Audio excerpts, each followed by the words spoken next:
Hello friends, welcome to my first mini vlog.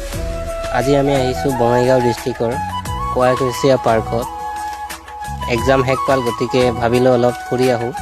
গতিকে আজি আহিলোঁ কয়াকুছিয়া পাৰ্কৰ ভিউটো ল'বলৈ, ফিল ল'বলৈ। নতুনকৈ জানুৱাৰী মাহ যিহেতু আহি আছে, নতুন বছৰ আহি আছে, গতিকে ইয়াত নতুনকৈ ইয়াৰ পুনৰ ৰূপ দিবলৈ আৰম্ভ কৰিছে।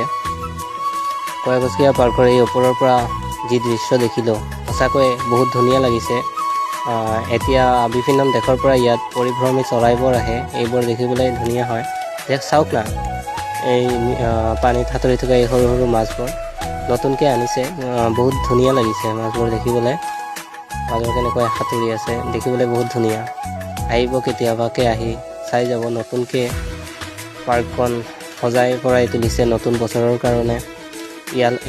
এইটা চাওক, ইয়াত নামিতলালৈ নামি নাৱত উঠি মাজত এটা আইলেণ্ড আছে, সৰু দ্বীপ, তাত কাপলছবোৰে ৰোমাঞ্চ কৰি থাকে, তালৈ যাব পাৰিম।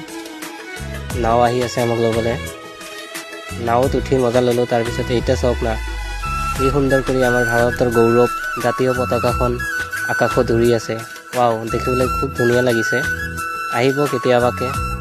আজিৰ ভিডিঅ'টো ইমানতে শেষ কৰিলোঁ, আশা ৰাখিলোঁ ছাপোৰ্ট কৰিব বুলি।